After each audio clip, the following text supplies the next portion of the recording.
What's hot in these blogs for this week? First off, like I mentioned at the top of the show, happy Black History Month to all our people out there. I want to talk about the Grammys. It's Grammys week. The Grammys is a big deal. It's one of those award shows that as an artist, you want a Grammy. Like it's one of those coveted trophies that you just, it's a goal, you know, as an artist to aspire to get a Grammy. It lets you know that you are recognized by your peers in the music industry and that you are amongst everyone else the best for that particular project that you put out. Is a big deal. I definitely aspire to get a Grammy one day. It will be huge. Even just to be nominated is huge for a lot of artists. But my focus today, since it's Black History Month, I want to talk about some historic firsts that happened at the Grammy Awards. It's crazy that even today we still got some firsts, and we're probably going to have some firsts even after tonight's broadcast. But let's kick it off with, in 1959, Ella Fitzgerald became the first Black artist and first female artist to ever win a Grammy. Fast shouts to Ella Fitzgerald. In 1974, Stevie Wonder became the first Black artist to win Grammy for Album of the Year. Fast shouts to Stevie. What else?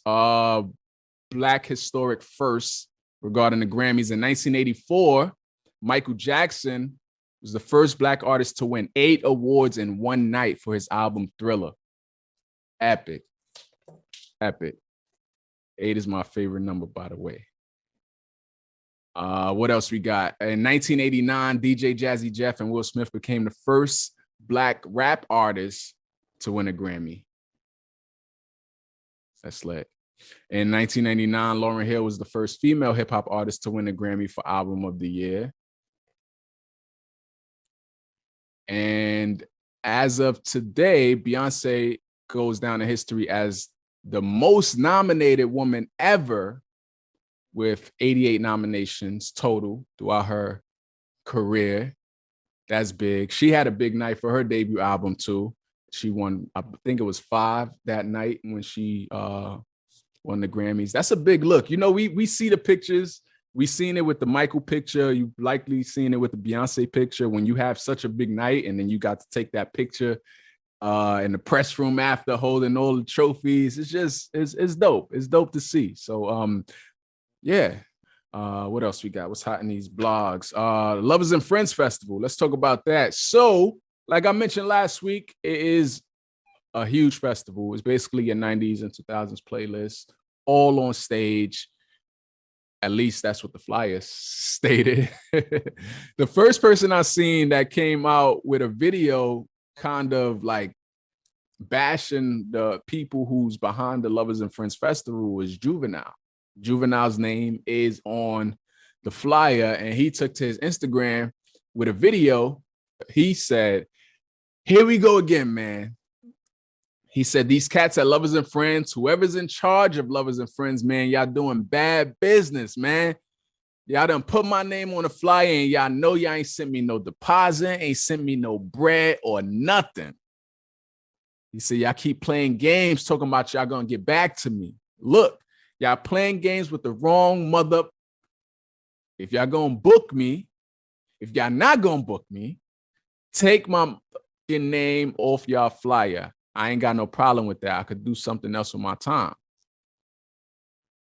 He said, "Don't put my effing name on y'all flyers if y'all ain't paid me no money. That's effed up." Rightfully so. Rightfully so. You would think when a person's name is on a flyer, they already were apart, but or already like, you know, signed the contract, got the, you know, the cross the I's, cross the T's, dotted the I's. You would think they covered all that before this flyer was even put up there. But that's not the case. So Juvenile was the first person that I seen. And now another person I seen is Monica. she's now denying being officially booked for the Lovers and Friends Festival. She was at the Clive Davis pre-Grammy party over the weekend, and they asked her, how does she feel about, performing at this festival? Is going to be so huge, yada, yada. And Monica said, well, I'm looking forward to the festival. She said, I'm thinking that someone will call me and actually book me the correct way. So I don't know what's going on. Like, who's in charge? And I think total, we're looking at like 4 people so far. I think Mace is another one. We spoke about Mary last week, who said that, she was looking forward to it, but she won't be able to do it because it's a week away from her thing. And then somebody made a call to somebody, and then Mary posted the bag emoji with the smiling face. If y'all watched the show last week, I remember I said that. So maybe that was another similar situation where they didn't officially book her. And then once she called it out, somebody made some calls, Zelta or Cash Appta, whatever, however that went. And then she like, cha-ching, all right, now I'm gonna do it. And I don't know. Is this how they operated like for the previous years? We got to figure out what's going on. Who's in charge of making these phone calls, and why are artist names being added to a flyer when they didn't get no type of official booking? It's like, I don't know. Y'all waiting y'all got to sell the tickets, because I know these artists, they're not cheap, right? They probably coming with a good 6 figures. Some of them probably even 7 figures to be booked for this festival, how big some of these names are. And I don't know, y'all, maybe the tickets got to be sold first, like, and then y'all could start divvying it out. Like, some got to give here, something got to give. But so far, we got at least 4 artists that's like, hey, I ain't get booked. Monica didn't go at it the way Juvenile went at it. Juvenile straight up like, take my name off that flyer. Sending me some money. Monica just was like, she's looking forward to getting the phone call soon to be booked officially. But yeah, some people feel it's PR. Someone said apparently this happens every year, but maybe not to this level though. And that could be why Juvenile said, here we go again, because I want to say he was on the flyer last year as well. Maybe they officially worked it out then. Someone said many feel they don't need this PR tactic anymore, as they will sell out. Yeah, because it's sold out in seconds, in minutes, and that happens. This is the 3rd year, and it always happens. So y'all know it's going to sell out. And I don't know. Maybe they need some investors to like pay these people up front. Usher is taking credit for being at the helm of this festival. I don't know if that's how it originated, even though the title is Lovers and Friends, and we all know Lovers and Friends is the song title that him, Luda, and what's this guy's name? I'm drawing the blank. Lil Jon, Lovers and Friends, that song they had. So I don't know if he always was at the helm of how this festival came about, or if he just like, jumped on board after the fact. But he's, in his recent interviews, he's promoting the show as like his thing, and, proud that they're able to do it again and stuff like that. So I don't know, Ursh, what's up? Like, these people need their money. But yeah, I read something that said the flyer was changing. I don't know. I want to say it said like names may be subject to change. I want to say I read that too initially. But yeah, we'll see. Someone says Linda his name likely. Doubt he administers. He probably wants it fixed now though. Nah, true for sure. Similar like when we talked about the Oprah and the Color Purple situation. Like, he's not actually the one making the calls, but he got his name on the line now. So somebody gotta make this right. Make this right. Because it's protocol, right? And as an artist in the business, if you in the business, you know if you're being booked for something, like there's you know, there's steps before the flyer is even put out. And those steps has not been taken, apparently, at least in regards to Juvenile and Monica. And Mace was on some like, don't talk to nobody. I don't care if you think I work with them. He's like, you got to go directly through me. And yeah, I'm sure they'll work it out. We got a lot of artists that hasn't said anything that are huge names on the lineup. So I'm sure somebody got some understanding somewhere, but I don't know. We'll see. We'll see what happens with that. But I'm looking forward to the festival. Still looking forward to getting in that building, one way or another. But let's move on. What else hot in these blogs? UMG, also known as Universal Music Group, they have a beef with TikTok, and they have since pulled all of their catalog of artists from the streaming platform because they couldn't come to an agreement. Universal Music Group, they released a statement regarding TikTok. They released the open letter to artists in the songwriter community, and they said why we must call timeout on TikTok. So apparently the contract that they had with TikTok was set to expire last week on January 31st. And, you know, whenever a contract is expiring, people try to negotiate, what have you, different, maybe higher percentages, etc. And apparently Universal Music Group and TikTok couldn't come to an agreement, and Universal said, give me that. So if you were on TikTok, if you used artists like anybody who's under the Universal Music Group umbrella, like Drake, Taylor Swift, Rihanna, Adele, Billie Eilish, Ariana Grande, BTS, and I'm just skimming through some names, Kendrick Lamar, The Weeknd, Alicia Keys, it's a lot of people under that Universal Music Group umbrella. So if you're on TikTok, you might have gotten a message that your music has been muted because of copyright reasons. And now you just in your video mouthing to nothing because it's gone. And now you find out Universal took it out because they couldn't come to an agreement with TikTok. So the statement, I'm gonna read part of their open letter, Universal. They said, our core mission is simple: to help our artists and songwriters attain their greatest creative and commercial potential. To achieve these goals, our teams employ their expertise and passion to strike deals with partners all around the world, partners who take seriously their responsibilities to fairly compensate our artists and songwriters and treat the user experience with respect. One of those partners is TikTok, an increasingly influential platform with powerful technology and a massive worldwide user base. They said, as with many other platforms with whom we partner, TikTok's success as one of the world's largest social platforms has been built in large part on the music creator by our artists and songwriters.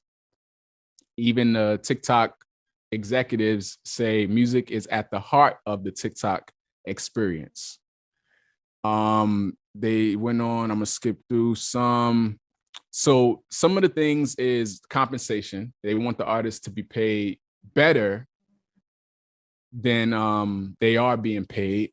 They accuse TikTok of paying a fraction of what some other platforms that are very similar, I'm guessing IG, maybe, you know, Meta, and maybe Snapchat or something, like they're accusing them of paying a fraction of the amount that some of these other similar platforms are paying.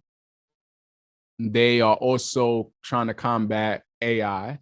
A part of this statement said, on AI, TikTok is allowing the platform to be flooded with AI-generated recordings, as well as developing tools to enable, promote, and encourage AI music creation on the platform itself, and then demanding a contractual right which would allow this content to massively dilute the royalty pool for human artists in a move that is nothing short of sponsoring artist replacement by AI.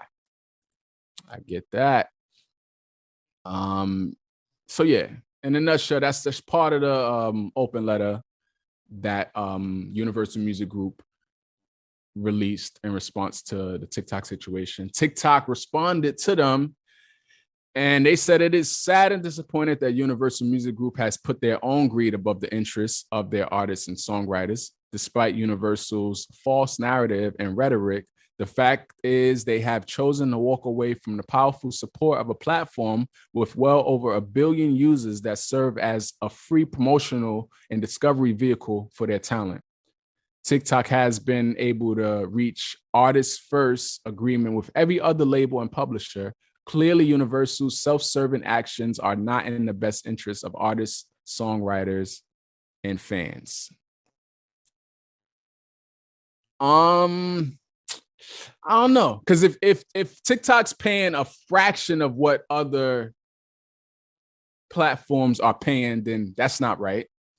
And it would feel like they are using the fact that they are such a popular platform with over 1 billion users, and they may be looking at it more like, this is helping your artists, this is helping your people sell music, blah, blah, blah.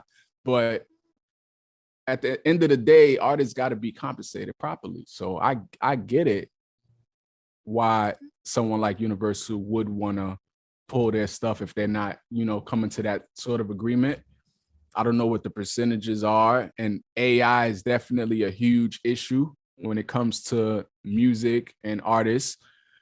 You got it to the point where people can actually create songs that sound just like Drake, sounds just like Future, literally sounding like it's them, it's their voice saying these songs. You're probably seen it. Some posts on social media, you can make it sound like Rihanna is singing this song, and it's not her, but it sounds just like her because of AI. It's even to the point where visually, there's an artist that someone sent me on YouTube where they actually got a deep fake of Drake and Future in their music video, and they actually in the video like looking like it's them. And it's kind of dangerous, especially when you could make anyone believe that this is this person, let alone them not actually being compensated for that. And then it's like, what's next? Right? Like, if we are here because we like this artist, we love their music, we love the sound of their voice, how they sing, how they rap, their flow, their cadence, and then you got AI that could come in there and mimic that. Like what's next? Like, could we be booking shows for hologram of this deep fake and for a fraction of the cost? Like, that could be where it's heading. So I get it why Universal Music Group would want to, like, nip that. It's no different than we had like the writer's strike and when it came to like Hollywood and film. So yeah, these artists got to be compensated the right way. And don't think just because you feel like it's helping them as free promotion, then yeah, you can't look at it that way. It's not fair. It's not fair. Someone said, people are ignorant. Why would people even attempt that? It will be short-lived and you will be sued or at least told to take it down. What is the point? Yeah, it's true. Like I had, so a friend sent me this particular video I'm talking about, and I was like, this is a cool concept. I said, but I think that's not really them. And I could kind of see it, like when you look at their faces and stuff. I was like, something look a little off. And then a part of researching, and I found out that, yeah, it's not them. It's a deep fake. And the person that I was talking to wasn't so convinced. They're like, well, how did they get them to move this way? How did they get them to do this? And I'm like, it's AI. It's the future of technology. Like, that's what it is. And I had to put them on the whole deep fake situation, and it's like, it's crazy. And then you feeling like it's yours, like I created this, but it's like, nah, you taking this artist's image and likeness and you making it seem like they're on your song. And then you getting mad that they're removing it and you're bragging like, oh, they took it down after it hit 1 million views and stuff. And it's like, that's not really a flex. It's not really a flex. Like, do your own thing. It's creative, yeah, but don't try to like, what's the word? Don't try to benefit from it like financially. And don't try to fool people into thinking it's really dumb. Like, be upfront, be like, yo, look, I created this. It's not really dumb. Like, actually say that. But you being like, some of these artists are selective with how they word their thing to kind of like mislead people into thinking these artists are actually on the song, and it's not right. Someone said, I like AI for when it can help an actor appear younger so they can play a biopic with the same character from young to old.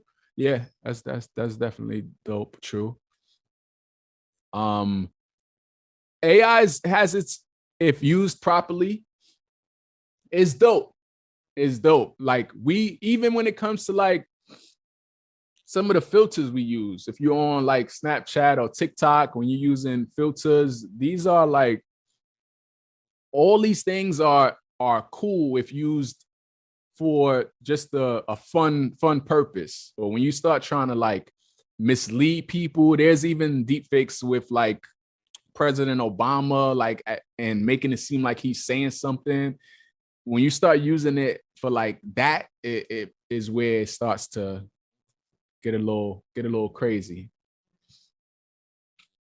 So yeah, I don't know if Universal Music Group and TikTok are gonna come to terms. People on the app have started to become creative, and they're just like singing the song themselves in like the most horrible ways possible. Like, and it makes for good content because it's funny.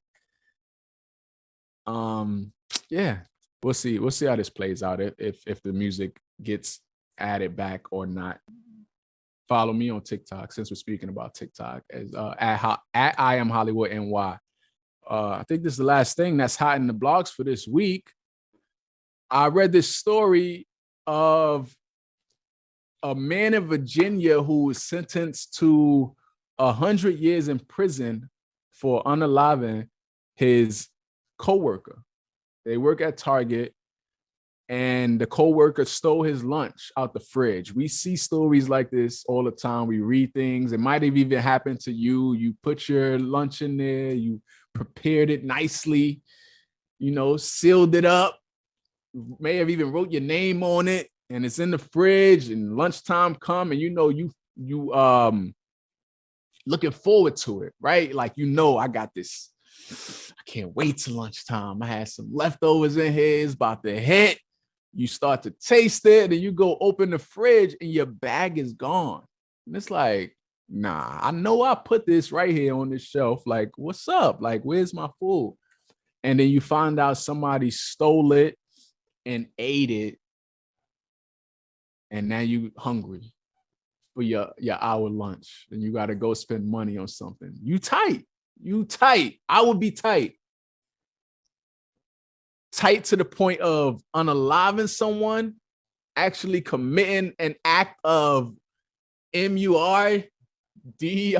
Like, what is wild? This guy, he's 25 years old, and the person who stole his lunch was 58 years old. Oh man, I don't know why he stole this guy's lunch, like, but he did. And this guy's allegedly, well, he was sentenced to it, so he officially did it.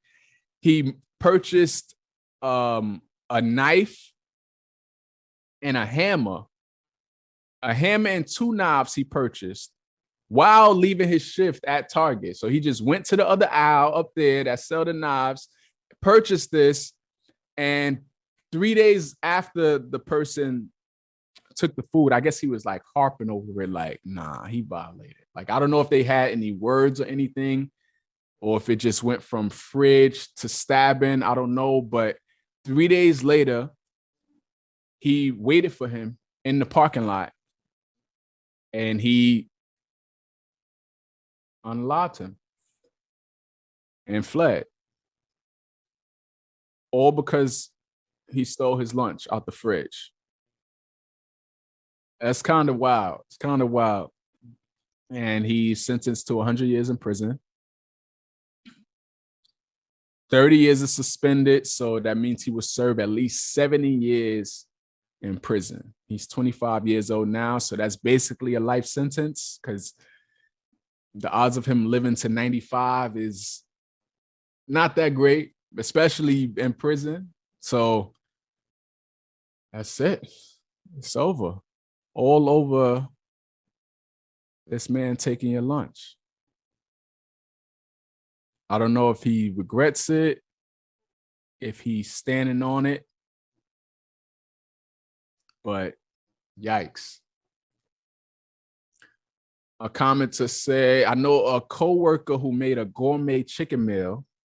This serial food snatcher at work took his meal and then had the nerve to put the lunch back in the fridge with just the bones. Nah, that's crazy. And the fact that they said that this person is a serial food snatcher means that they knew who it was. And yikes. That's a different level of disrespect. We might need the 5. We might need to shoot the 5 in the back. I ain't gonna unalive you, but that's crazy. That's crazy. But that concludes what's hot in these blogs for this week.